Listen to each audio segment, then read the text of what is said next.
on YouTube. We're live on X. We are live on Facebook. We are live on Instagram. We are live on TikTok. So that's 6. If my math is correct. We are live in 6 different places right here. Happy. I'm recording this on Labor Day 2024. It doesn't matter when you watch it. Even if you watch this later, you're watching in the back end of our university because my material is evergreen. It doesn't matter when you watch it. All right, it will always be valuable because my stuff is not, most of the time, not connected to current events. Sometimes I talk about current events. Most of the time, my stuff is not connected to current events. Today's topic is not connected to a current event. I'm going to explain to you all what drove me into entrepreneurship, why I got into entrepreneurship. And this is not just about me personally, because many of you don't even know me personally, but in addition to, in the process rather, of me explaining to you why I got into entrepreneurship myself, you also may hear some things that you'll be able to relate to, understand, or maybe has been floating around in your mind, maybe consciously or subconsciously, that might help it make more sense for you, whether you want to go into the entrepreneurial realm or not. So that's what I want to get into here today, is really me just explaining to you the thought process behind why I do what I do, at least one part of it, which is just being an entrepreneur in general. Now, there are many other pieces to this. Last week, I did a whole presentation on the 12 work on your game commandments. There's actually 13 of them, but I did that to help you explain the framework around how I think and why I do the things that I do specifically in my business. But here today, I want to go a level higher. I want to talk about just why I got into entrepreneurship, period, and what led to my journey in the first place. So for those of you who don't know me, my name is Dre Baldwin. Many know me as Dre all day. I'm a former 9-year professional athlete. I'm the author of 35 books. I've done 4 TEDx talks.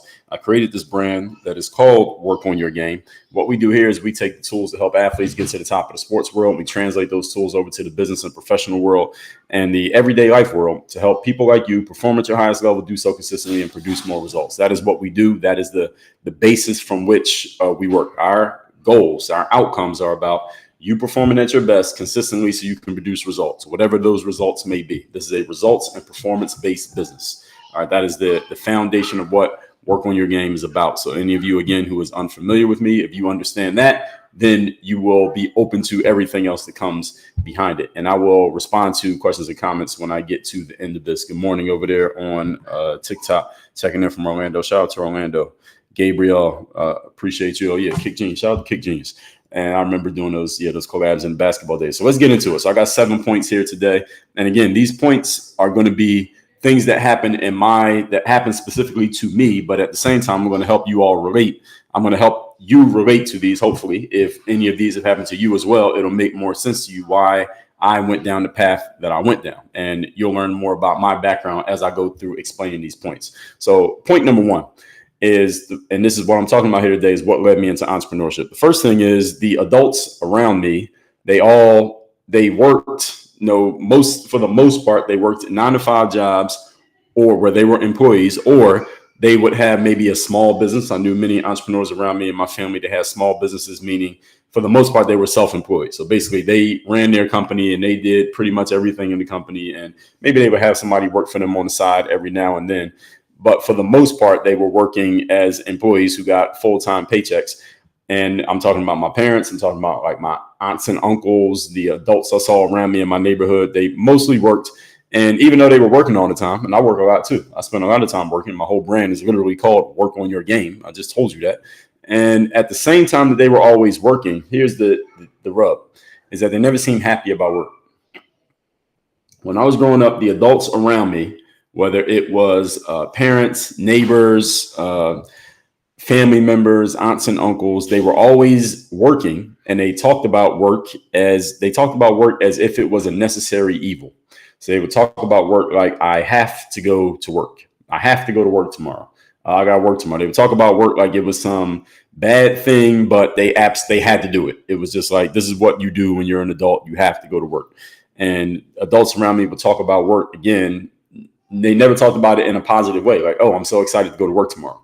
I never heard that. I never heard anyone express that in the exact words. I never heard anyone even express the energy that they were excited to go to work the next day. And at the same time that they weren't excited about work, they never seemed happy about work. Here's the other thing. Despite the fact that they were always working, nobody ever talked or appeared to be in a position to where they had a whole bunch of money, even though they were always at work. So everyone around me was always at work. They weren't happy about work. And despite all of that work, it never appeared to me that people were financially in a position that they wanted to be in, even though they were working all the time. So this just wasn't making any sense to me. So if you're going to work all the time, either you got to have something that either A, you love the work and that's why you're working all the time. B, maybe it's just paying you so much money, even though you hate the work, at least you got the money. Or at least you got one or the other. Most of the adults around me didn't have either one, but they were working all the time. So I'm like, well, what's the purpose of this? Now, at the same time, mind you, I'm 14 years old, 13, 17 years old. And I'm looking at these adults around me and I'm like, all right, they're always at work, but they're not happy about doing the work. And they also don't have the results from the work that you would expect work does. Because adults around me, if you're from my era, or I don't know how parents do these days, but adults around my era would say to the kids when we would ask for something, right? If we didn't have the money and we would ask for it from our parents would say something like, well, do you have a job? Or do you pay bills? And they would say stuff like that, right? So you would assume that they're the people in charge and they're in charge of the money, right? That's what they would say. Oh, I got a job. That's why I'm able to pay bills. You ain't got no job. That means you're nothing. So that means you can't have a say. You can't ask questions. You can't make decisions. All right, fine. I completely accept that. But at the same time, you're always at work. You don't like it, but you're not even getting the money. You're getting enough money to take care of yourself, I guess, enough money to not go underwater. But at the same time, you don't have anything else to show for it. I said, okay, I'm growing up as a kid. I'm about to graduate from high school. Then when I get out of high school, I'm going to go to college. And then now that I have a degree, I can go get me a job so I can be the same as them. And then either not have money and hate my job and then do that for the next 40, 50 years until I die. Why would I want to do that? I want to sign up for this. I didn't like what it was. I didn't like where this was going. All right. So this was the first thing that led me to looking towards, I was open to anything else. I wasn't even that I was looking towards entrepreneurship because at this point in my life, I didn't even know what entrepreneurship was. I think I heard of the word entrepreneur, but I didn't know anything about it.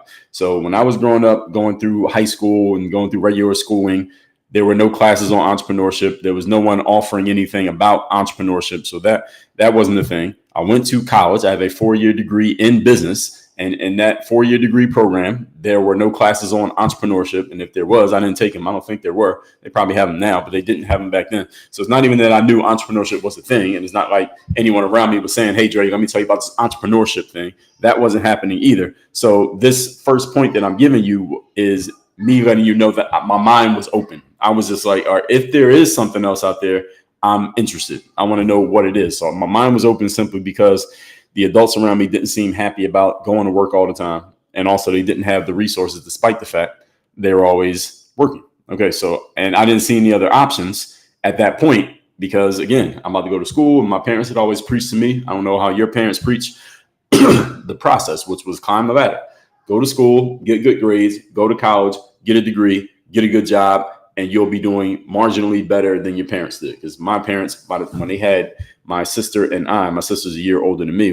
By the time they had us, neither one of them had graduated from college. My mom later graduated from college when I was in college, but at that point they hadn't done it. So their whole vision was our kids got to be better than us. And all they knew was better than us meant go to college, graduate, get a degree. And that means you'll be able to get a better job, which is a reasonable idea. It's not a bad idea. I'm not mad at my parents for the concept because it's not a bad idea that if you didn't graduate college, but then your kids do, your kids should be in a better position than you were, which is true.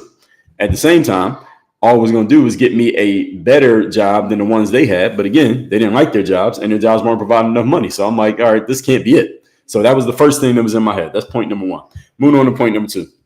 What we're talking about here today is why I was open to entrepreneurship or what led me into entrepreneurship. And I'll respond to questions and comments at the end of when I get through all these points. I got 7 points I'm going to share here. So point number two, I'll tell you just a little story.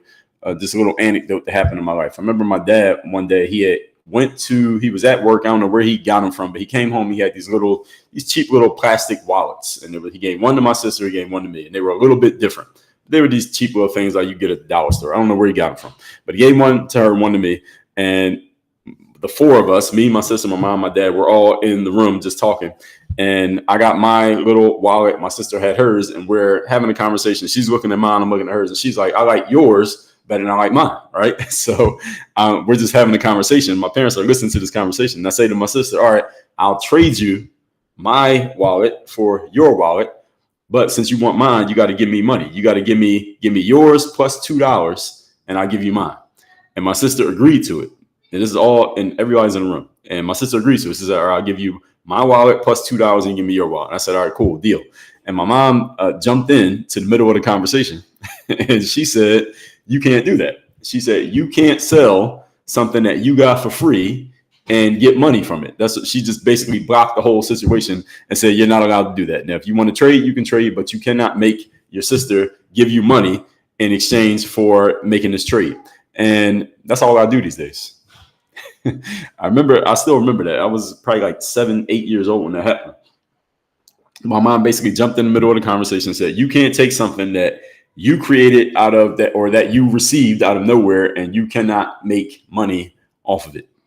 And that just didn't seem to make sense to me, because here was a person, my sister, who's a year older than me, who just agreed to it. She agreed to the deal, but now my mom was coming in and blocking the deal. And I understand why my mom was thinking like this. Well, first of all, maybe she was just getting involved because it was her kids. But secondly, because my mom, it doesn't have an entrepreneurial mindset. My mom did some entrepreneurial things, but she wasn't an entrepreneur in mind. Like, you could do entrepreneurial stuff but still not have an entrepreneurial mind.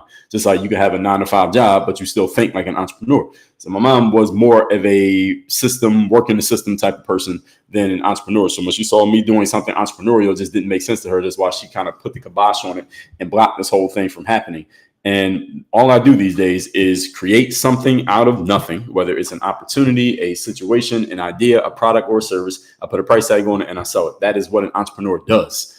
Which is exactly what I was doing back then. And when my mom blocked it, I said, this doesn't seem to make sense. It's just planting a seed in my mind. Again, I didn't know what to do with it back then, but that's where it started. So I knew there were people out there who were doing the very thing that I was doing that my mom had blocked right there in the moment. And again, this opened my mind to, where is this? So those are just two background things. Now let's move on to point number 3.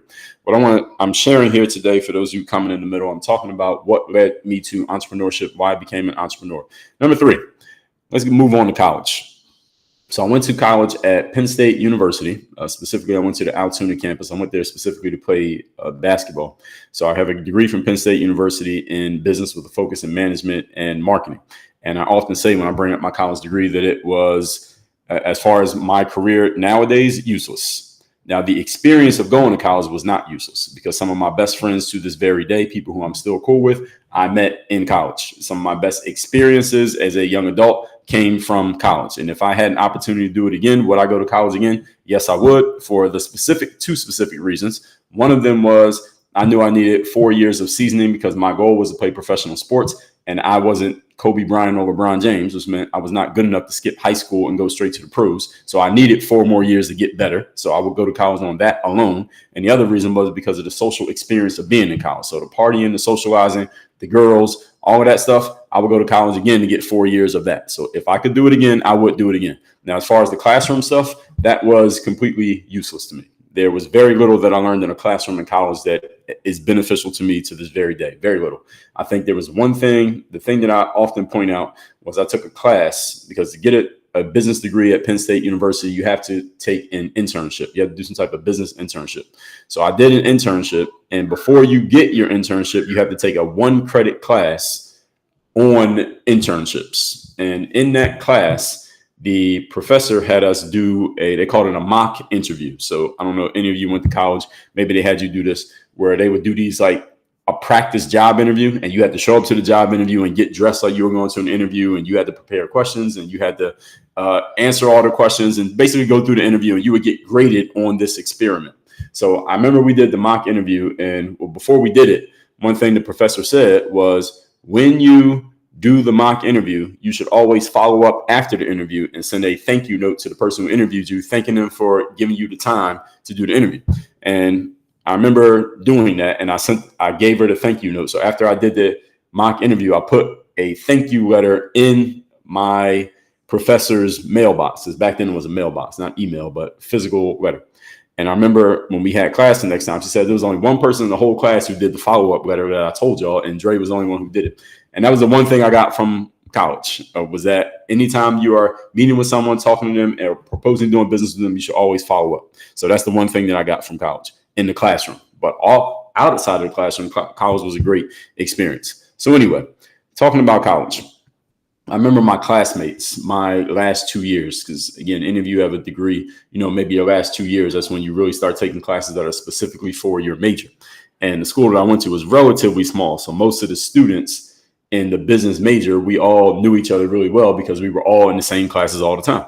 So I remember looking at these students, my classmates, and they were all so serious about school. They actually took school serious. They did all the homework. They were prepared for all the tests. They took notes in every class. I didn't do any of that shit. I didn't really take notes in class. I would fall asleep in class and get called out by the teacher for falling asleep. I tried to not even buy the textbooks. My senior year, I tried to not even buy textbooks. And I never did the homework. And I would just try to get by. I just wanted to do enough to get by. As the saying goes, C's get degrees. And I got a degree with a C average. I got a whole bunch of C's, a couple D's, and that's how I was able to graduate and get a degree.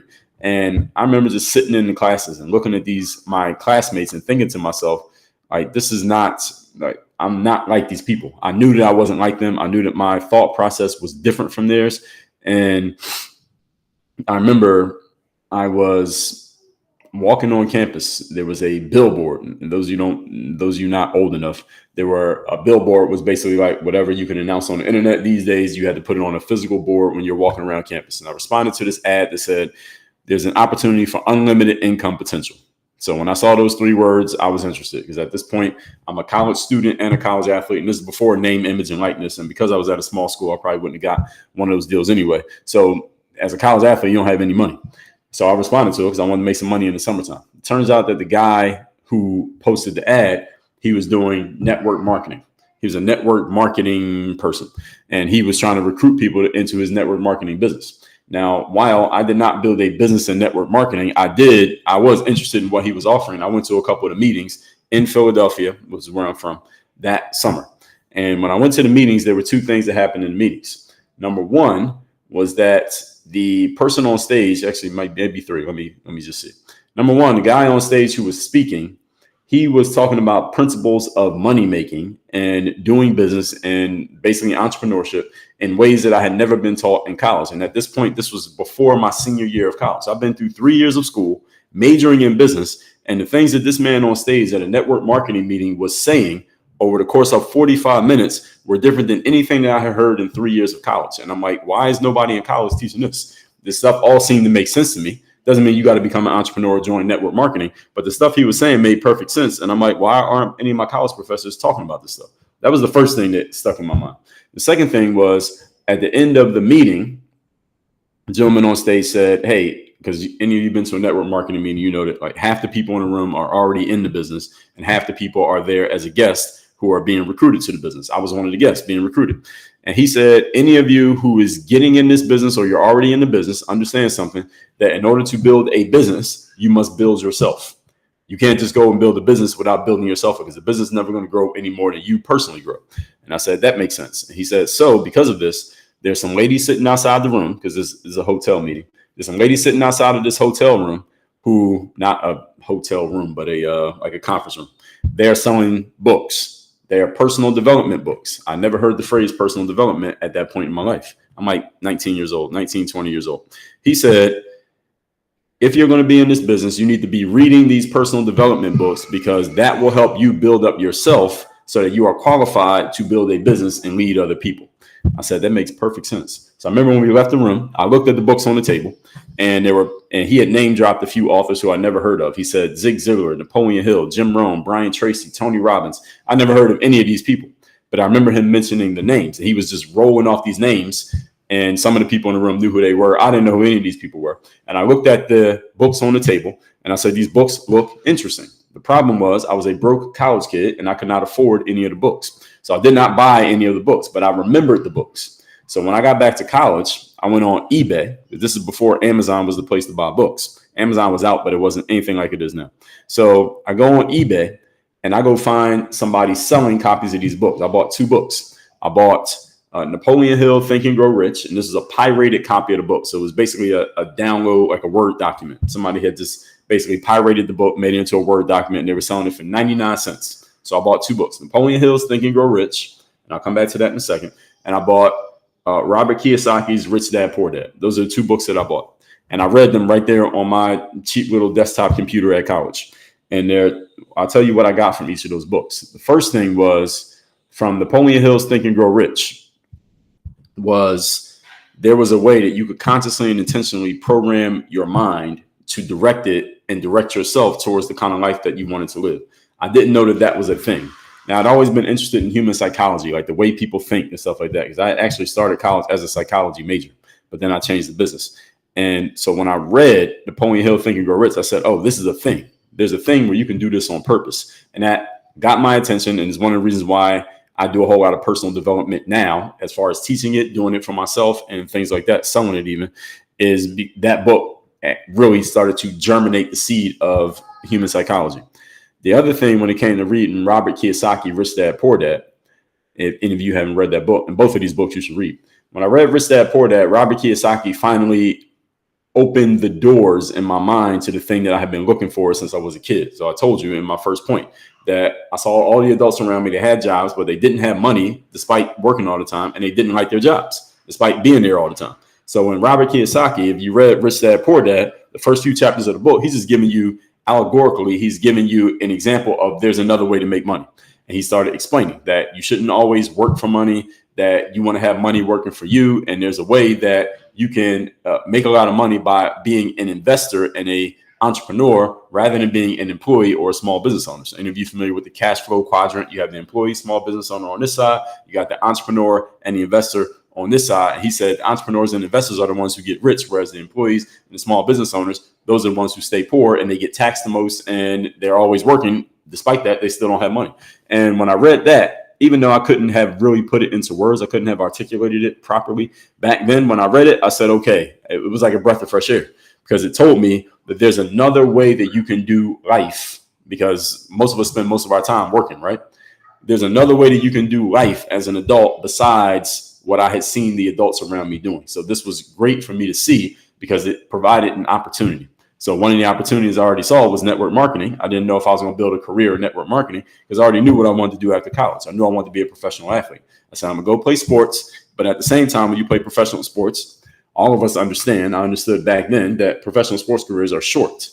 The average career in the NFL is like 3 years. The NBA is like 4 to 5 years. Baseball is like 5 years. Hockey is like 3 or 4 years. So when y'all watch sports on TV and you see an athlete playing for 10 years, that's not normal. Most athletes do not have careers that long. So I knew that even if I went and played sports and I was amazing, that my career wasn't going to be that long. But by the time I was 35, 40 years old, it'd be over. So I knew I was going to have to do something else, even if I made it as an athlete, which I did make it as an athlete. But again, I had to do something else. I'm not an athlete anymore. So anyway, and I'll answer questions at the end, by the way.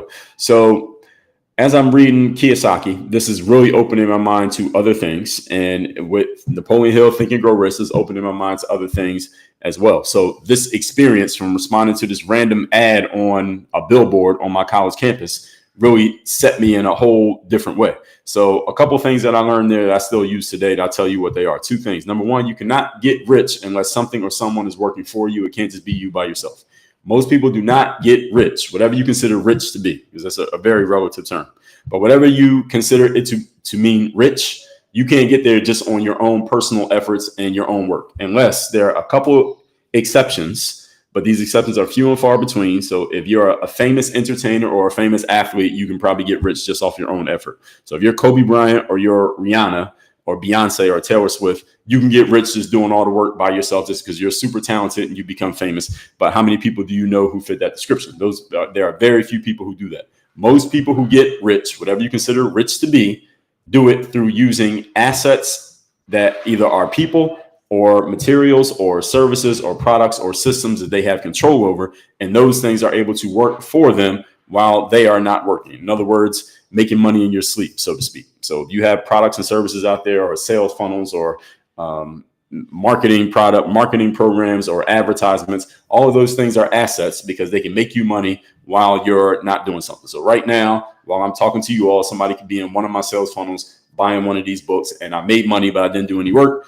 I just have a system working for me. So this is one of the ways that you can get rich. Now, if you have a job, you're working a 9 to 5, and that's the only way you make money, it was impossible for you to get rich because you can only trade your time for money. And there's only so much time you can trade, and there's only so much effort you can give. And eventually you can't give anymore, and you got what you got. Even if you have a high paying job, you still are running on a treadmill, just trying to keep that money going. And this is Now, when I read that, I realized, okay, this is what the adults around me are doing. This is what my parents are doing. This is what the adults in my family are doing.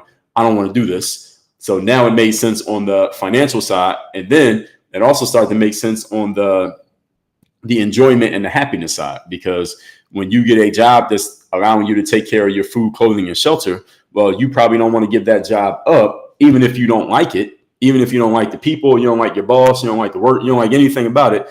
You still don't give the job up, because if you give up the job, now you can't take care of your food, clothing, and shelter. You can't pay your bills. You can't take care of your kids. So people stay in jobs, not because they like the job, but because the money that the job provides allows them to take care of their lifestyles. And without that, well, you'd be destitute.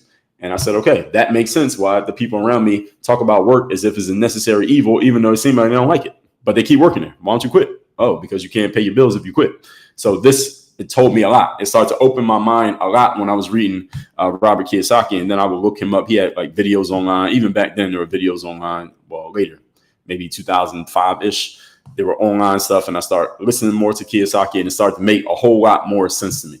So and the other thing was personal development. Again, so these two things are really what set me on the next path.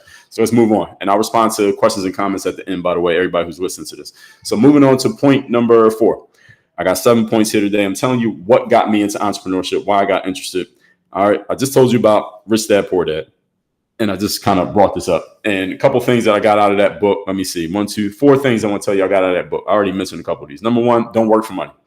If you read the book, you remember the story that Kiyosaki is telling he's with his childhood friend, because those who don't know the story or you don't remember it, his poor dad was his actual father. Robert Kiyosaki's real father, according to the story, was a guy who got a college degree. I think he might have even had an advanced degree, like a master's degree or something like that. Then he went to work for the education department in the state of Hawaii. That's where Robert Kiyosaki grew up, in Hawaii. He worked for the education department. He had a very good job. But eventually, at some point when he got older, the education department basically fired him. And he didn't really have any money, even though he had this prestigious position with a good job. The education department fired him, and he was pretty much on his ass. Now, his rich dad was his best friend's dad. So his friend, his pop, was like a dropout. He dropped out of, like, who knows, high school, middle school, something like that. Didn't go to college, didn't have any type of prestigious degree or anything like that. And the guy became a business owner. And this guy owned a bunch of businesses in town. He owned like a deli, a shop, stuff like that. He owned all these shops and businesses, and he would employ people. He had a bunch of employees who worked for him. And Robert Kiyosaki's best friend, the two kids, they were kids when this happened. They went to that kid's dad and they started asking him, can you teach us about money? And the guy said, you really want to learn about money? And he said, the first thing you need to learn about money is do not go looking for a job when you want money. That was the first thing he taught them. When you want money, don't go looking for how can I work to make some money.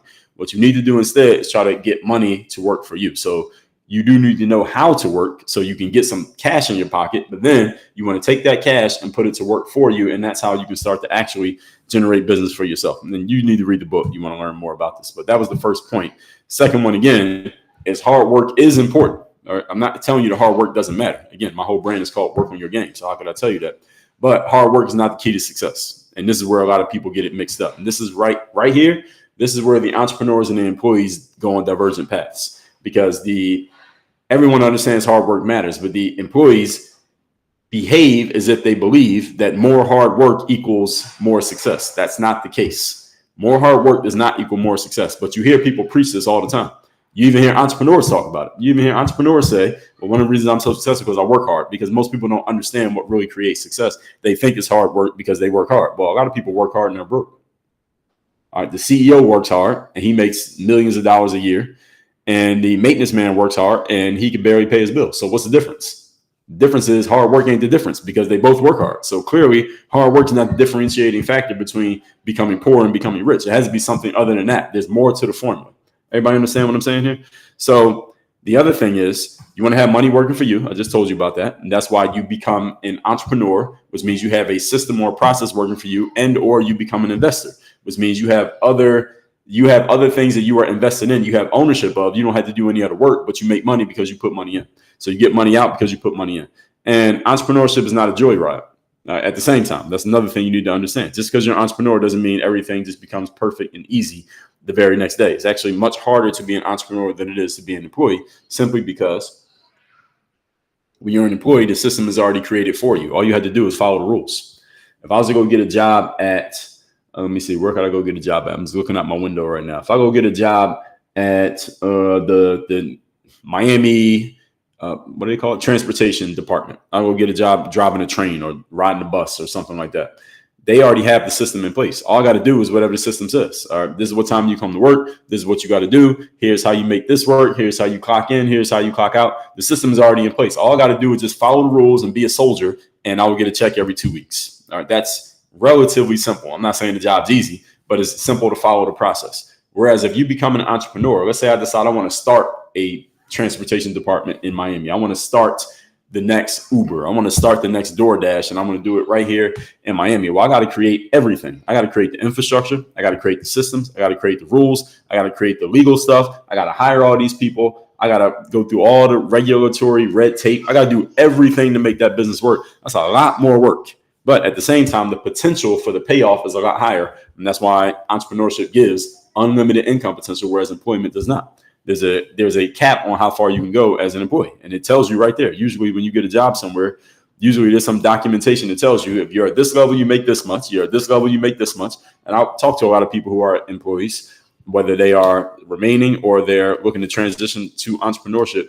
Usually when you're in a career, they tell you exactly how much money you make, right? Any of you work at a job, you probably know something like this. They'll tell you, all right, you have this degree and you have this job status. After this many years, this is how much you can make. If you go back to school and you get a master's degree, now you can make this much. And if you put in this many years of service, now you can make this much. Here's the problem with that is that you're trading time for money. And the challenge with trading time for money, ladies and gentlemen, is that your time is limited. You don't have enough time to keep trading it for money. Eventually you run out of time. You can't make any more trades. So that means your money is limited because it's limited by how much time you can give. And you can't keep giving time before you run out. So this is a bad equation. It's a bad business. So instead, if your goal is to make as much money as you can and you want to have unlimited income potential, then you have to step into a different space that is designed for you to actually make as much money as you want, which is entrepreneurship. You cannot do that as an employee or as an investor as well. We got to put that in there, as an investor or as an entrepreneur. Moving on to point number 5. We're talking here today about what got me into entrepreneurship. Number 5. So I started playing basketball professionally. I graduated college in 2004. I started playing basketball professionally in 2005. I started putting videos on YouTube the same year, 2005. That's where I started to build an audience. Now, about 2009, I had been playing overseas for a couple of years, but I was unemployed. So after a couple of years playing overseas, the phone was not ringing. I didn't have a job. I didn't know when my next opportunity would come playing basketball. I didn't know if there would be a next opportunity. So I'm looking around for what can I do? So I had a couple of things going for me. Number one, I had this audience of people on the internet. And this is way before the world that we're in now, where it seems obvious. Well, why don't you just become an influencer? Well, in 2009, any of you who remembers that time, nobody was using the phrase influencer. Social media was barely a phrase, and it wasn't a common idea that you would just make money on the internet. That was not a thing.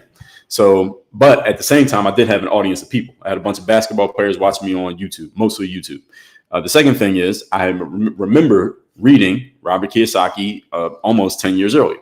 Third thing was I was asking myself, actually, I'll tell you what, the third thing is this. I just finished reading like the new age version of Rich Dad, Poor Dad, which is made for people who are growing up in a digital world, because now a lot of people were flocking to the internet, mostly as consumers, not as producers, but as consumers at that time.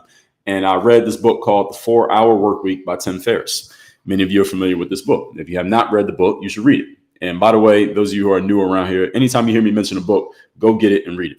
So I read The 4-Hour Workweek by Tim Ferriss. Now, Tim Ferriss's book was similar in principle to Robert Kiyosaki's Rich Dad, Poor Dad, except Tim Ferriss was talking about things from the principle of, from the frame of how do you do it using the internet. That's what Tim Ferriss was talking about. Tim Ferriss was the first person I ever heard say that you can hire someone who lives in a country that you've never been to and they can work for you, also known as a virtual assistant. Again, this is common knowledge today. Back then, this was not common. He was explaining you can hire someone who works in India to be your personal assistant, or someone who works in the Philippines. You don't ever have to go to India or go to the Philippines. You can talk to them on the internet and you can pay them. And it was much less than you had to pay an American. And as long as it's something that can be done on the internet, they can work for you. And now you have a staff. Now you can have people working for you. So what was he explaining? If you pay attention to read between the lines, Tim Ferriss was explaining that you can have an asset, because when you hire employees, you now have assets. Your employee is an asset because they are working and getting things done for you on your behalf, but you don't have to do it yourself. So this is how, when you work at a job, you are the asset. You're not creating an asset. You are the asset to your employer. But when you're an entrepreneur and you hire people, they are the asset. So you're just getting on the other side of the table. So anyway, I just finished reading Tim Ferriss's 4-Hour Workweek. It opened my eyes to a few things and he introduced this concept of building a lifestyle business. In other words, instead of designing your life around your job, he said, instead, why don't you design your job around your life? So if you want to travel the world and just put all your belongings in a backpack, you can do that. If you just want to work 3 hours a day or 4 hours a week, as he said, he doesn't even work 4 hours a week. It was a good title, though. If you want to do that and set up a lifestyle to where you have a business producing enough money for you to live that way, go ahead and do it. So he was introducing this concept of, again, flipping the equation. Instead of your life being based around your job, make your job based around your life, whatever life you want to live. Lifestyle design is what they call it, or having a lifestyle business. So anyway, as I read that book, Tim Ferriss had a very popular blog. And all of you should understand this. The reason why Tim Ferriss's book blew up the way that it did, the 4-Hour Workweek blew up, is because he had a very popular blog and he had a bunch of relationships with a bunch of other bloggers on the internet. So when his book came out, all of these people who he was cool with, they helped promote his book. That's why the book sold so quickly. It's not just because the book was so amazing. It was a great book, but the reason it blew up is because he had relationships with other people. He had been networking and connecting for years before the book came out. So when it came out, everybody was willing to help him promote his book. That's how it blew up. So anyway, I'm reading his blog, and on his blog, he had this thing that said, hey, if you would like to sell a product on the internet, here's how you do it. Here's the process and what to follow. And again, today that seems, why would you need somebody to tell you how to do that? Well, some people still ask about that. A lot of people still ask about that, as a matter of fact. But back then, this was unheard of. Like, you could just make a product and sell it on the internet. So I went and read the posts because, mind you, I had this audience of basketball players following me. So following his little experiment, it's a very simple experiment, I created my own product. It was a $4.99 training program for basketball players. It was one for how to dribble and one for how to shoot. And I called it Hoop Handbook, and I made a website, still had a website to this very day. It's hoophandbook.com. We got any ball players watching this want to get training programs. And I made a video on YouTube, like a 2-minute video. It's still on YouTube. And I said, introducing my new program website. Because at this point, all these ball players who have been following me on YouTube have been asking me, hey, can you make a training program for me? And I would always tell people no, because I had too many people asking me that question. I can't make a training program for everybody. And then somebody said, well, Dre, why don't you just take the stuff that you do and just organize it and then let everybody just follow your program? And I said, that's a great idea. And I followed Tim Ferriss's experiment, and that's how it came together. So this was just me reading and responding to my audience. And this is why I tell you, I'm going to respond to all the comments at the end. I was reading comments way back then, 15 years ago. I always read the comments and always responded to the comments. So because I was reading the comments, that's where I got the idea. I got the idea from a random commentator on YouTube that why don't you just make a program? And I sold it for $5. And I made 2 programs. And the first day that I put out, people started buying the programs. And when people started buying the programs, I said to myself, I could do this for the rest of my life. Because I knew I couldn't play basketball forever. Because at that point, I just told you, I was unemployed. So I wasn't even playing basketball for a living at this point. I was playing basketball on YouTube, but I didn't have a job playing pro basketball at this point. And I wasn't sure I would ever get another one. And at the same time, even if I did, there was no guarantee. Actually, there was a guarantee I couldn't play forever. By the time you get to a certain age, you can't play basketball anymore. You can't just jump over people and run past people forever. I knew that couldn't last. So when I made this product and I sold it, I said, well, what I just did, I taken an idea out of my head. I made it into a real thing. I put it out to the world and I put a price tag on it and somebody bought it. And I said, I could do this forever because all I did was make 2 products. I take 2 ideas and I made products out of them and sold them for $5 a piece. I said, well, I got more than 2 ideas. I got 100 ideas. I got 1,000 ideas. So if I can make 2 products, I can make 100 products. If I can make 100, I can make 1,000. If I make 1,000, I can make 10,000. And I can put a price tag on these and put it on the internet. And then when I go to sleep at night, I wake up in the morning and overnight somebody bought my product. I just created an asset. So now I can make money in my sleep. You follow? And again, this is on a very small level. I told you these products were $5 a piece. All right. So imagine if you're selling something for $10 or 100 or 1,000 or 10,000. You can sell anything that you want to sell if you can put it out and make sure and get some attention, get people to know that you have it and see that there's value in it and be willing to exchange their money for it. The internet allowed for this. So that's how Tim Ferriss and Robert Kiyosaki's concepts all came together to coalesce with what I was doing, and neither one of them was talking about basketball. All right, so this is why you got to pay attention. So I was paying attention to Kiyosaki, even though my aim was play basketball. I was paying attention to Tim Ferriss, even though my aim was to be a basketball player. I was paying attention to people who were from different spaces, because you can take an idea from over here and bring it over here and make it work. And that's what smart people do anyway. Smart people take an idea from one place and they bring it to another place and then they make it work, which is exactly what I did with both of these guys. So anyway, I put these products out, start selling it. I said, okay, this is intellectual property. Is what we call this. Intellectual property is when you have an idea or a thought or a way of thinking and you're able to own it and sell it. That's intellectual property. So coaches, authors, consultants, professional speakers, all of that is intellectual property, right? So you see these books here behind me. What's in the book is intellectual property. It's my knowledge and my way of thinking put into words. I put it in the book. I put a price tag on it and you buy it. That's intellectual property. So you can do the same thing. All right? If you're a coach or a speaker or an author or a consultant, these are all forms of intellectual property. And this changed the game for everybody. And it's not that intellectual property didn't exist before. Coaches, consultants, speakers existed before. There were books out before the internet. But what made this different was a bunch of things happened between 2009 and 2011. And this just happened to be a time when I was looking for these opportunities, but this was available to everybody. I'm just telling you how it happened for me. So number one was that YouTube got purchased by Google. So now, because before this, you're just putting videos on YouTube and you got an audience and you got people who like your stuff and they appreciate it. That's cool, but you didn't make any money from it. When Google purchased YouTube, now Google started putting ads on the videos. So some of y'all don't know this, but before 2009, there were no ads on videos on YouTube. Maybe it's 2008, but around that time, that's when they started putting ads on the videos. So I started getting emails from YouTube and they would say, Dre, you have these 3 videos are really popular. If you click this button here, we'll put ads on your video. So now the more people who watch the video, you actually will make some money off of it. This is when you first started making money from putting videos on YouTube. This is about 2009. So they started sending me emails for every popular video that I had. And I would just say, yes, yes, yes. And I started making a little bit of ad money. It wasn't nothing crazy. The first check I ever got from YouTube was for $110. Right? So just give you all a frame of reference. And just like every month you get a check, and they got bigger. But anyway, that's where it started. Then YouTube came around and said, well, look, this is what we're going to do. Now we're going to allow you, anybody, if your channel is big enough and popular enough, we're going to invite you to apply to be a YouTube partner. This is what they called it when it first opened. And if you're a YouTube partner, we're going to put ads on every video you put out automatically. So from the moment you put it out, you're going to make money off the video, off the video. But you had to apply. You had to go through an application process. So I applied. The first time I applied, they said no. Then I applied again because I think I had a bunch of copyrighted music on some of my videos. So I had to take those down, redo them without the music. And then I applied again. They say yes. And when they say yes, now understand what I'm thinking. I'm like, all right, so I make a little bit of money off every video I put on YouTube.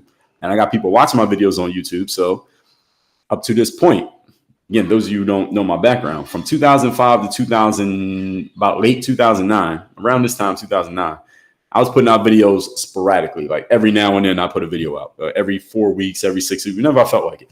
Now, why? Why is because, first of all, there's no such thing as being an influencer in 2009. We weren't even using the phrase social media in 2009.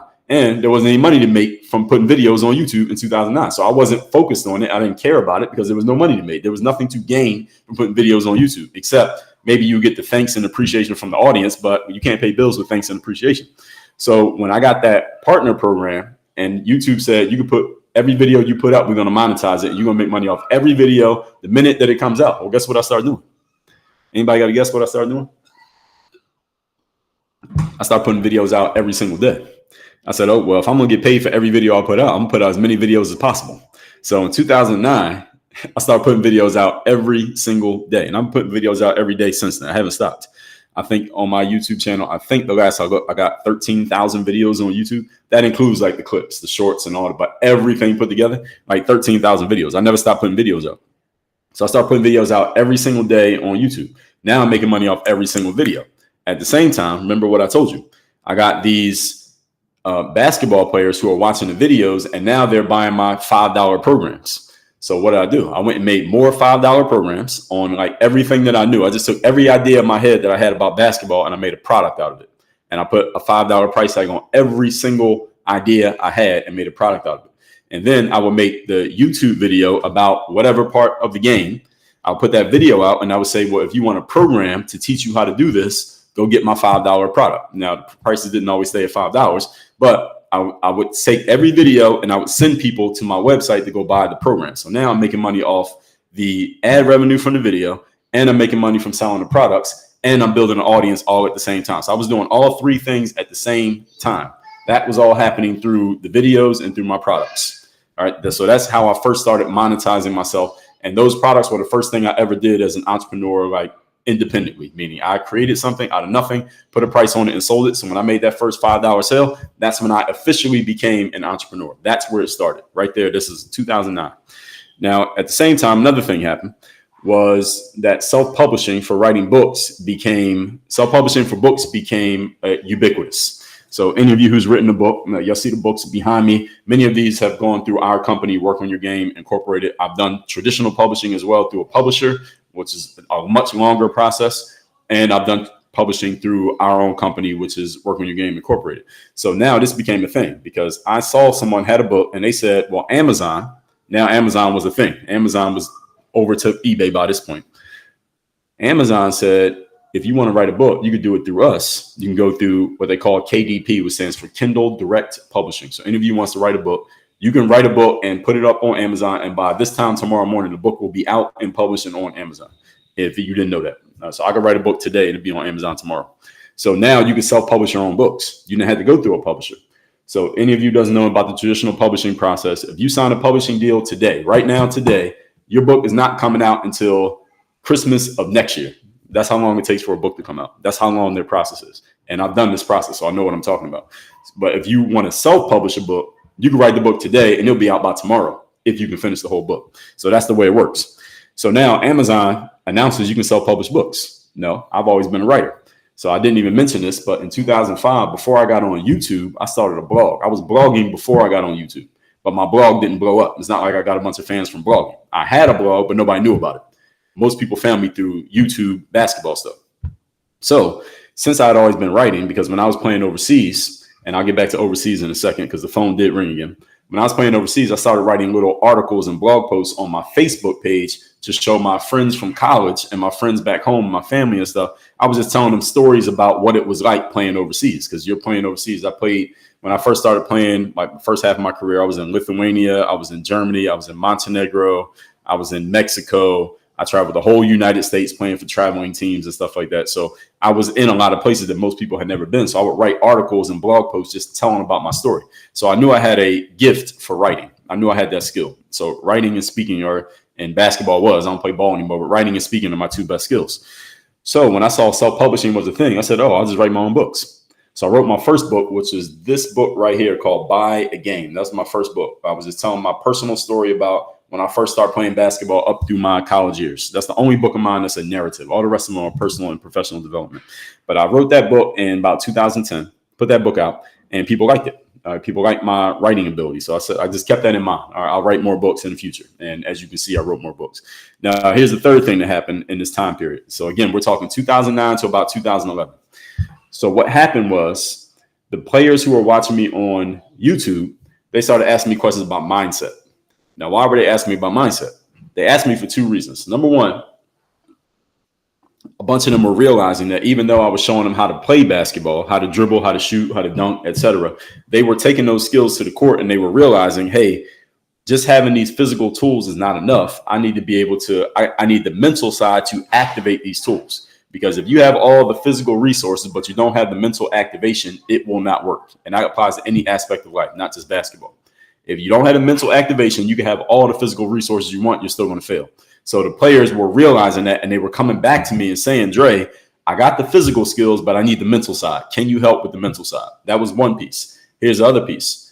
Players were learning about who I was. Because remember, when people were watching me on YouTube, it's not like I'm some famous dude. It's not like I was on ESPN playing against LeBron and Kobe. I was this nobody dude who was just in an empty gym on YouTube putting out workout videos. They liked it because I was helping them, but nobody knew who the hell I was. So they started asking me questions about me. So I started answering the questions. I was just telling them, well, this is what happened in high school. Here's where I played in college, because I played only 1 year of high school basketball. I walked on in college to play at a Division III school.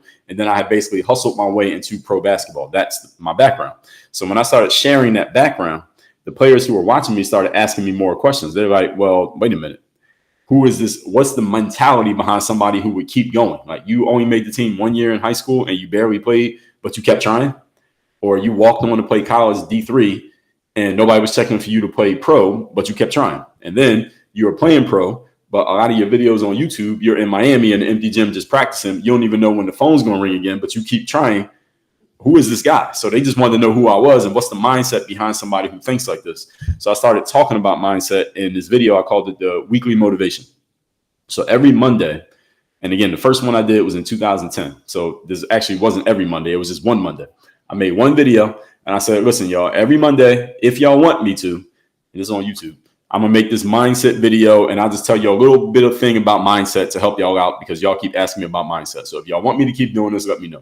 And the players who are watching me said, yes, do it. Make the mindset video every Monday. So I called that video the weekly motivation. And y'all can look these up on YouTube. They're still out to this day. I did the weekly motivation video every Monday for 400 Mondays in a row. 400 Mondays in a row, I did this video called The Weekly Motivation. And if you're on YouTube, all y'all got a YouTube account, go to YouTube, look it up, look up Dre Baldwin Weekly Motivation. You'll see the videos. They're like 2 to 5 minutes long, mostly selfie videos. This is before we had cameras on our phones. So I had a cheap little $100 camera. Sometimes I'd be driving, sometimes I'll be walking, sometimes I'd be at home. And I'll just make this little 2 to 5 minute video just talking something about mindset. And I didn't think anything of it because I didn't think it was anything unique about it. I thought everybody thought this way. The way I was explaining things, I thought this was just normal, the way people think. But when I started putting it out, a couple of things happened. First of all, the basketball players who were watching the drill videos and then they watched the mindset videos, they said, Dre, the way you break down mindset is almost better than the way you break down basketball. Like, you sound like a philosopher. You sound like a college professor. This is what they were saying to me. And again, I didn't think it was anything unique about it. I thought everybody thought that way. So when they started saying it, I said, okay, this is interesting. I didn't think that. I thought this was just a normal way of thinking. I thought everybody thought about discipline and confidence and mental toughness and taking initiative and self-ownership and personal leadership. I thought everybody thought like that. So because here's the thing about mindset, you can't see it. You can't see another person's mindset. I can see if you lift weights. I can see how you dribble a basketball. I can look at you and tell, but I can't tell how you think. So when I started explaining how I thought, I realized that other people didn't think this way.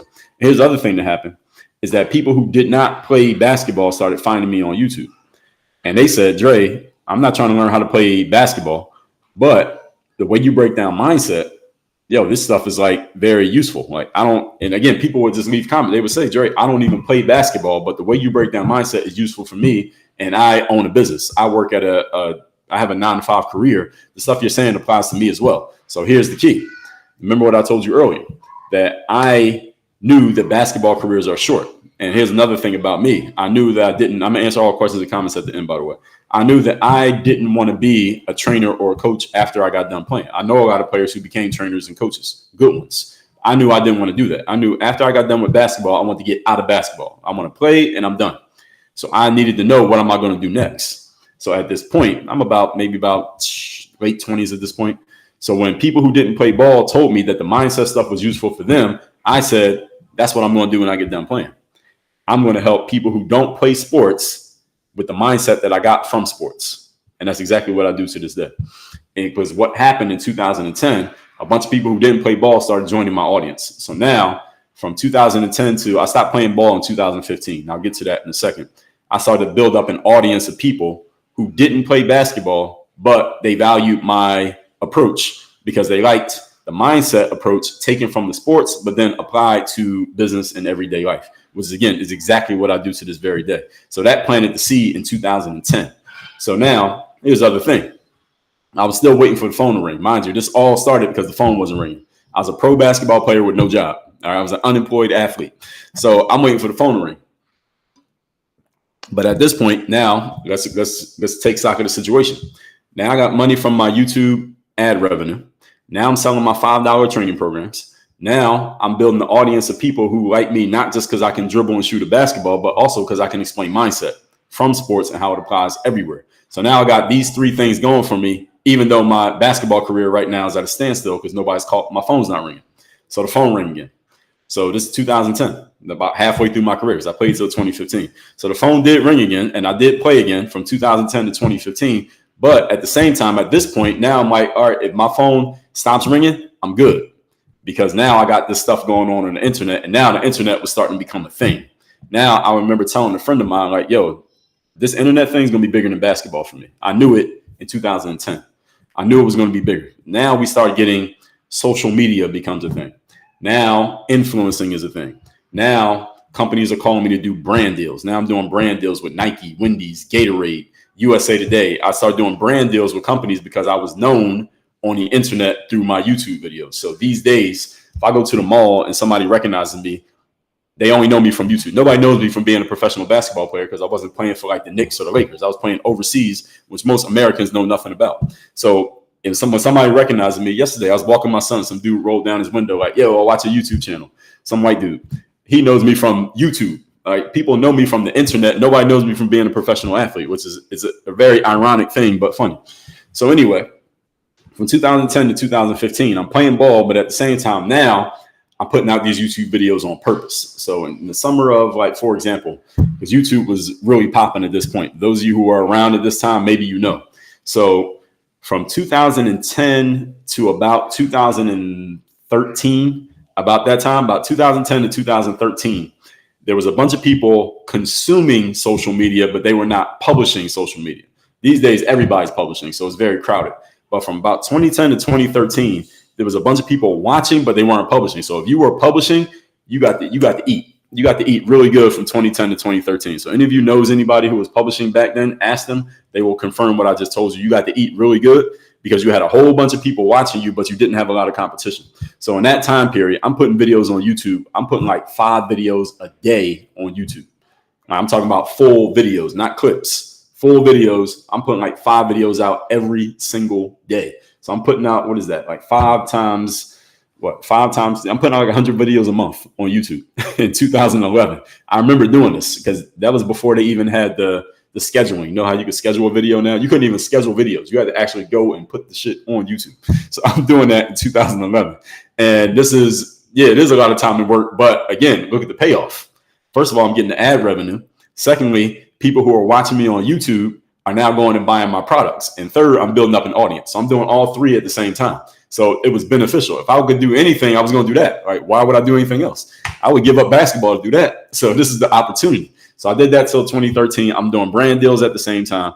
And again, around 2013, 2014, that's when we hit critical mass. That's when everyday people started putting video. They started making their own YouTube channels. Now you got competition. So now more people are coming in. Now everybody's using social media. Everybody's publishing. Everybody's got a blog. Everybody's got a vlog, a video log. Everybody's got a website. Everybody started doing it around 2010. Not around 2013, 14. Good news is I stopped playing in 2015. So when I stopped playing in 2015, I just stopped putting out basketball videos, even though all my content's still on YouTube. You can look it up to this day. I started talking about mindset more because at this point, this is when I know I want to get into talking to people about the mindset stuff from sports and how it applies to everyday life and how it applies to business. Appreciate that, D1 Lifetime. So this is when I started to make my transition. So I told y'all that I've written a bunch of books. I've done TED Talks. Let me tell you how I got a TED Talk. So I was listening to Tim Ferriss. Go back to Tim Ferriss. I'm listening to his podcast. Tim Ferriss has a very popular podcast. It's been listened to like, I forget what he says, 70 million or 70 billion times, or whatever it is. I'm listening to his podcast. He's talking to this guy named Derek Sivers. Derek Sivers is an author. He's written a bunch of books. And at the end of the interview, Tim Ferriss says to Derek Sivers, how can people reach you? And this is when Tim's already super popular. It's like 2014. He's already popular. Derek Sivers says, well, people can email me. And Tim said, wait, be careful about that. Don't give your email address because I got a lot of listeners. You're going to get 1,000 emails. You're going to get thousands of emails. And Derek said, it's okay. I read every single email. He said that I read every single email I get. If it takes me a while, it takes me a while, but I will read every email. Anybody emails me, I will write them back. I wrote them an email. So I hope y'all are paying attention to what I'm telling you here because I want y'all to really understand because I tell this story a lot when I get interviewed. And what I really want y'all to catch is the times that I took initiative. This is not me trying to make you sound like I'm some kind of superhero. It's the times that I took initiative because none of these opportunities were handed to me. These were things I was just listening, paying attention, and I took advantage of the opportunity in front of me. So Derek Sivers said, I will write anybody back who sends me an email. So I sent him an email. Let's see if he's telling the truth. I sent him an email. I told him I read your books, which was not a lie. I did read his books. I told him that I listened to your interview on Tim Ferriss, also not a lie. I had listened to his interview. And I heard him say that he was a speaker. He would speak at events and conferences and stuff, and he made money speaking at events. Now, why do I care about that? Remember what I told you. When I used to put the mindset videos on YouTube, the players used to say to me, Dre, you're really good at speaking and explaining your thought process. Again, I didn't think it was that unique, but when they started telling me that, I started thinking maybe this is a real thing. Maybe I can make money standing on stages and giving speeches. But I didn't know how to do it. I didn't know that there was an industry. I didn't know there was a business. I didn't know where to begin or what to do. But when I heard this guy, Derek Sivers, on Tim Ferriss' podcast, he said he does it. So I said, okay, let me email him and ask him, how do I do it? And again, I don't know this guy from anywhere. I sent him an email. He wrote me back.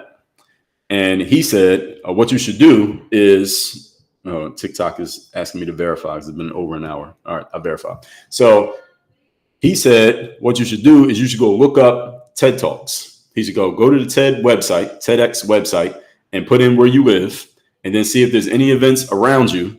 And then you just go and apply to be a speaker at a TED Talk. So by the way, any of you don't know, if you want to do a TED Talk, all you had to do is what I just told you. You got to go find an event and you have to apply. That's how you get chosen to do a TED Talk. Now, exceptions, there are some people who give TED Talks because the TED event calls them and says, yo, Mike, you are great. We want you to come speak at our TED event. That's how some people get TED Talks. Let me let you know, I've given 4 TED Talks. Nobody ever called me to give a TED Talk. I applied and got chosen to give a TED Talk. I got 4 TED Talks because I applied for all 4 and I got chosen for the 4. And by the way, I've applied for like 30. I got chosen for 4. Okay. Everybody hear what I just said? I've applied for like 30 TED Talks. I've given 4 because I got chosen 4 times out of 30. Okay. Everybody catch that. Okay. This is not magic. Anyway, I'll listen to what Derek Sivers said. He said, go apply to give a TED Talk. I did. I got chosen. I did my first TED Talk in 2015. In 2016, I did another one. And right after that, like 2 months later, so my first TED Talk, 2015, it was in Broward County, which is right above Miami. Those of you know South Florida, there's Miami, then there's Fort Lauderdale, and Broward County is the county where Fort Lauderdale is. My first TED Talk was in Fort Lauderdale. My second TED Talk was in Coconut Grove, which is south of where I'm at in Miami. My third TED Talk was in 2016. That was in Las Vegas, which is which direction? That direction to the west, Las Vegas. My fourth TED Talk was in South Dakota, believe it or not, South Dakota. I gave a TED Talk, and that was in 2017. And I might do another one. I don't look at them as much now, but I might do another one. That's how I got my TED Talks. That's how I got started as a speaker, doing TED Talks. So when I did those, because those give you credibility, then I met someone who was a full-time professional speaker, real-life professional speaker. She lived in South Florida. Her name was Dawn in St. Louis. She started giving me the game. She started explaining to me, Dre, this is how you get in the game. If you want to get in the game of speaking, this is what you got to do. And she started telling me what I got to do. She said, you got to have a framework. You got to put a name on your thing. You got to come up with steps, and you got to explain to someone who doesn't play sports how your experience matters to them.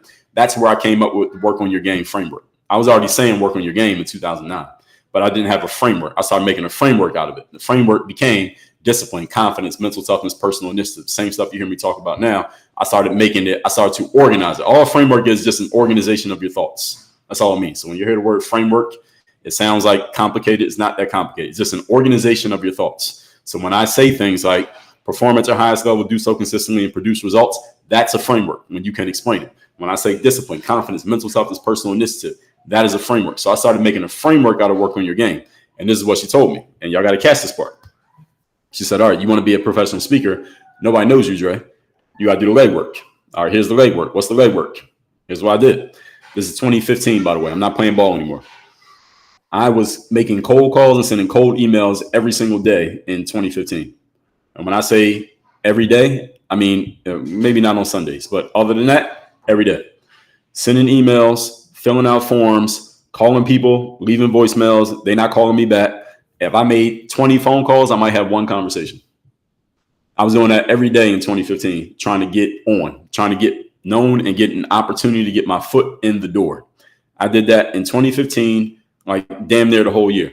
And through doing that and then doing the TED Talks, eventually somebody called me and said, I remember somebody called me. The first speaking gig I ever did was in either 2015 and 2016, one of those years.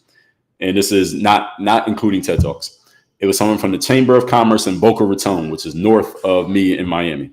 And the woman said, "Hey, Dre, you had left us a voicemail and sent us a couple emails several months ago about wanting to speak for us. And the Chamber of Commerce, by the way, does not pay speakers. This is just a place where you go speak just to help the community out." She said, "We have an event coming up. Are you still interested in speaking for us?" And I said, "Absolutely." She said, "This event is, we having 4 speakers, and each one of you is going to talk about one aspect of using the internet for business. And since you have a bunch of videos on YouTube, even though all my videos are basketball and mindset," she said, "Can you come talk about that?" I said, "Sure, absolutely." That's how I got my first speaking gig. And it was unpaid. They did not pay me. I just went up there and I gave a 20-minute speech about how to utilize YouTube as a way to market yourself on the internet, which I was qualified to speak about. That was my first speaking gig after spending 6 months making cold calls and sending cold emails. That's how I got in the game. So I want y'all to understand this, because this is, again, this ain't some magic trick. Nobody put me on. Well, somebody did put me on. She told me what to do, but she didn't like, it's not like when I met her, she said, "All right, now you got 3 paid gigs tomorrow." It didn't happen like that. I had to do the work. She said, "If you're willing to do the work, you can get on." I was willing to do the work. I still do the work to this day. That's how I got my first speaking gig. And then I kept doing more of those. I would say I started speaking in 2015. So 2015, 2016, I don't think I did my first paid speaking gig until 2017. I think that was the first one. I think the first time I got paid to stand on the stage and give a speech was in 2017. Before that, I was doing it for free. And I would pay to travel. And this wasn't just in South Florida. I went to so many places to speak. Did I pay to go to Vegas? Yeah, I paid to go to Vegas to speak. I paid for my hotel, I paid for the food, paid for the flight. I went to Atlanta. I went to a bunch of places in South Florida, Orlando, Tampa Bay, anywhere that would let me come speak, St. Louis. I paid to go speak. And here's what started happening on the back end, because she told me this from the beginning. Again, she was giving me the game. She said, "If you're a really good speaker, don't look at how many people clap for you when the speech is over. You should look to see if they ask you to come back and they're willing to pay you. See, if they ask you to come back, that means they like what you did the first time." And all those free ones that I did, people start coming back and saying, "Well, now we'll pay you. Can you come do it again?" And that's how I started to get paid to speak. So let me just recap that real quick. The way that I got into the speaking game is that I made a whole bunch of cold outreach to just say, "Hey, let me come speak." No money. Didn't get paid for nothing. 2 years, did not get paid to speak. But then I went and did a bunch of free ones. And then the ones that I did for free, they started calling me back and saying, "Dre, we'll pay you this time. Can you come back?" Now, why would they do that? Is because I was good the first time. So when they give you the free opportunity, you do your thing. Now they come back and offer you money. That's how I got in the speaking business. Simple as that. And based on doing speaking gigs, that's when I started getting other opportunities. People come to me and say, "Hey, do you offer any type of coaching? Because I like the way you talk. I like the way you break things down. I like the way you explain things." That's where the coaching came from. That's our main focus these days. I still do speaking gigs, but our main focus is our university, which is coaching and consulting. I started getting those opportunities because people heard me on stage speaking. And these days I get speaking opportunities because people see me online talking just like this. So a lot of our business comes from still putting out content, still putting out material, still writing, still putting out the clips, still do the reels on my whiteboard, still do the speaking gigs, still do the coaching, and all of the opportunities basically feed off of each other. That's how I got into entrepreneurship. That's how it started. And I'm sharing this to help you all understand. Like, my parents were not entrepreneurs. Nobody put me on. Nobody gave me, nobody just let me in the back door. None of that. Now, there are some people who do get in that way, and I'm not knocking them if they do. If one of my kids wants to get into entrepreneurship, they're going to have a much easier route than I did because they got a dad as an entrepreneur. So I could show them how to get in much more easily than I had to get in. But if you don't have anybody putting you on like I didn't, you don't have an excuse. You just got to be willing to do the work. And I just told you what I did. I just told you exactly what the work was. So this is how I got started doing this stuff. And again, I was looking for this from the beginning. As I told you from the beginning, my parents were not entrepreneurial minded. They did some entrepreneurial things, but they weren't entrepreneurial minded. They were employee minded, but they didn't seem excited about their work. And they didn't seem like they looked forward to going to work, and they still didn't have money or time, despite the fact they were always working. So that didn't make sense to me. So when I saw entrepreneurship as an opportunity, I said, I'm taking this one. I'll take the risk. The risk in entrepreneurship is that there's no floor. There's no ceiling, but there's also no floor. Floor means you got a guaranteed amount of money. As an entrepreneur, there's no guaranteed money. The only guaranteed money is the money you go get. I was willing to take that risk because I didn't like what I saw on the other side of the equation. Everybody follow what I'm saying here? So, all right, let me tell you I got 2 more points here. I'll be really very quick because we've gone over an hour here. And I appreciate everybody's attention. So point number 6 is that same 3 things I was doing then, I'm doing now. All right, same 3 things. Listen to it. Number 1, you got to understand what value can you offer. Number 2, you have to find a market of people who are willing to give it to you. And number 3, you got to ask for the money. Value, market, exchange. Value is what you bring to the table that somebody actually wants. They got to want it. Number 2, you got to find the people who want it. That's your job to go find the people who want what you have. And number 3, you got to ask for the money. That's the exchange. And if they say yes, you give them the product or service, they give you the money. Now you're doing business. That's how it works. Value, market, exchange. You can do those 3 things, you can be in business. Now, there are a ton of moving pieces within that. Okay, so don't take that to mean that's the entire thing. There's a lot of moving pieces in value, market, exchange. But if you understand these principles, then you can be an entrepreneur. And if you're willing to play this game, you can get in this game. And number 7, an entrepreneur, folks, is a creator.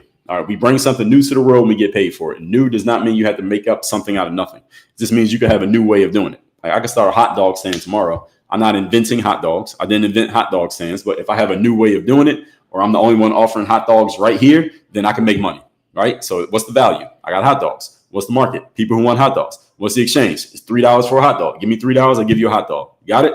Value, market, exchange. Same thing we do here on the internet. Value is, I'm telling you why I became an entrepreneur. The market is those of you who want to hear the story. It doesn't have to be everybody. You just got to find the right people who want what you offer. It doesn't have to be 1 million people. You can have 100 followers, and if each of your 100 followers is willing to give you $10,000 a year, how much money is that? All right, could you eat off that? All right, do the math on that. Let's say you had 100 followers and each one to give you $10,000 a year. That's $1 million. Just like that. So again, don't be fooled by or thinking that you got to have a whole bunch of people watching your stuff. You got to have the right people paying attention to your stuff. If you get one person is willing to give you $100,000 and you got 1,000 people only willing to give you $1, which person you want? Which crowd do you want? You want the one person willing to give you 100K or the 1,000 people giving you $1? So don't be fooled by metrics. It's not always about the metrics, especially on social media. You got to find the right people who have what you want. Because if you got a bunch of people following you who can't afford to pay you what you want to sell your thing for, then what does it matter? You can't do business. So value, market, exchange, these 3 points. And I'm going to answer questions right now in a minute. So that's how I got into entrepreneurship. I told you all a lot here. I mean, I could tell you a whole nother hour's worth of stories, but I'm going to stop there. I'm going to recap these points and I'm going to take questions. You got a question, put it in the comments right now. So what I was talking about here today is how I became an entrepreneur. First point is that all of the adults around me, again, they were always at work, but number 1, they didn't have money, despite the fact they were always working. Number 2, they didn't have time. And number 3, they didn't seem to enjoy their work. I didn't like that combination. And I didn't like the fact that that's where I was headed by going to school and getting a degree. I have a degree, but I knew I didn't want to do that. Number 2, my mom didn't like the fact that I was entrepreneurial minded. I tried to take this gift that I got for free from my dad and trade it to my sister for money. My mom blocked it. I said, it doesn't seem to make sense. And it put me on a different path. Number 3, I hated class in college because I knew that the professors were unqualified to teach me anything other than how to get a job like them. And I didn't want to be them. And my classmates were all very diligent students. And I said, I knew I was different from them. I knew I was different. So I was looking for another opportunity, which led to number 4, when I got introduced to network marketing, which introduced me to personal development and professional development, and introduced me to Think and Grow Rich, which told me that you can alter your mindset, and introduced me to Rich Dad, Poor Dad, which told me that there's a different way to make money in life besides working at a job. So I'm eternally grateful for my experience, my brief experience in network marketing, just because it introduced me to another way of looking at life. I would not be an entrepreneur had I not got introduced to network marketing. That's just a fact. Number 5, the 4-Hour Work Week by Tim Ferriss was the new version of Rich Dad, Poor Dad, which told me there's a way that you can do all of that stuff that Kiyosaki talked about and do it through the internet, which is what Tim Ferriss introduced, how you can do it through the internet, creating what we now know as a lifestyle business, or again, like you said, the 4-Hour Work Week, whatever that may be. Number 6, still the same 3 things. Create the value, find the market, ask for the exchange. 1, 2, 3. Number 7, an entrepreneur is a creator. You bring something new or a new approach to the world and you are able to make money from it. That is what an entrepreneur does while taking on greater than normal financial risk. That's the definition of the term. All that said, you got a question or comment, put it in the comment section right now. Sun Bear Glass Craft over on Rumble said, I was the exact same way. The normal work until you're 60 and retire idea was awful to me. Yes, exactly. And the good thing is in the world that we're in now, we all have the option of doing something different. So let's see what we got over on TikTok. If you got a question or comment, it was quiet on TikTok today. Gabriel said, saw your hoop content back in the day. Appreciate you. London checking in from Orlando. Appreciate you as well. Let's see. You did basketball. Yeah, so I used to put basketball videos on YouTube till about 2015. So you can still find my stuff. Just look up my name. Somebody said, you still with that European girl? Yes. Sir X Sharpie, come back to Altoona and coach the team. No, they can't afford to hire me. And no college will hire me for any job, by the way. I've trashed the educational system too much. I would never get hired to work at a college, even if I wanted to. Someone said, Philippines has a lot of pro ball players. Yes, they do. I do know that to be true. All right, let me see what we got on IG. You got a question or comment on Instagram, put it in the comment section right now, and I will address it. Let me see. I am the official. You just finished reading my book. Which one? Whichever one, great. But which one? Tell me which book you read. Brown, CB, 1982. Good morning. Crespo Realty. Good to see you as usual. I appreciate it. Thank you. Glad you got value from that. Mixed by Zola Dub. Appreciate it. Crespo, thank you. D1 Lifestyle. Yeah, not the way most people think. I appreciate that. I realized that once I started talking to him. Crespo D1, appreciate it. Still OG in this though. They can't replicate that. Well, that's good. I'm glad for that.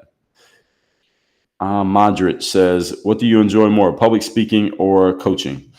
I enjoy coaching more because I can have more of an impact on an individual through coaching than public speaking. Public speaking, you're giving a mass message to a bunch of people at the same time, which they can get value from.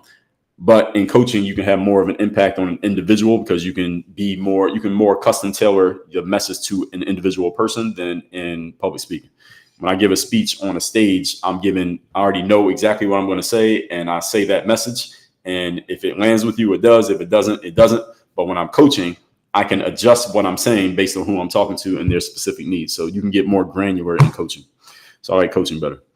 D1 says, are there multiple ways to buy a game? While reading Work on Your Game, my mind opened up and it's like I'm seeing through a new set of eyes. Of course. There are unlimited ways to buy a game. So your question, I'm going to expand on your question. There are unlimited ways. There's no limit to how many different ways you can buy a game. I would suggest you come into Work on Your Game University. By the way, that's for everybody. The next step here, any of you want to work with me and start applying this stuff that you hear me explaining and what I did and how I got on, how I put myself on, it would be a lot easier for me to do it these days if I knew then what I know now. The good news is, even though I can't go back to 2009, I can take everything that I have learned since then and I can help people like you all with it. So go to workonyourgameuniversity.com. Is the link in my bio or the link in the comment wherever you are watching this. It's just workonyourgameuniversity.com. Go to there. You can see exactly what we're doing and you can schedule a time to talk with us about working with us and having me as your direct coach. That's all at Work on Your Game University. Workonyourgameuniversity.com. So we've been on here. It says 1 hour and 17 minutes. There's a lot of talking. So I wasn't even planning on going this long, but sometimes I get into a subject and I get going. And as long as I see that y'all are paying attention, then I keep it going. So hopefully you all got some insight out of this. You got some value from this conversation and what we are talking about. I do these lives every weekday, Monday through Friday, starting at 8 a.m. Sometimes I start a little bit after 8 a.m., but 8 a.m. Monday through Friday on whatever platform you're watching me on. Excuse me, that's when I do these lives. So we're live in 6 different places right now. So as long as I got all these devices, we'll keep going live in these places. I may add LinkedIn. That's the one place I'm not live. I gotta get another device so I can go live in one more place. That'll be LinkedIn. Oh yeah, check that site. Definitely D1 Lifetime. All right, everybody. So all you enjoy the rest of your Labor Day, your holiday, whatever you're doing today. And again, Work on Your Game University. You want to work with me directly, get access to all of our trainings, coachings, lives. I take these when they come off the social platforms and put them in the back end of our university. All of our courses, all in there as well on mindset, strategy, systems, accountability. And you get to get on live coaching calls directly with me. That's all at the university. So everybody have a great day. I'll see y'all tomorrow morning. We out here.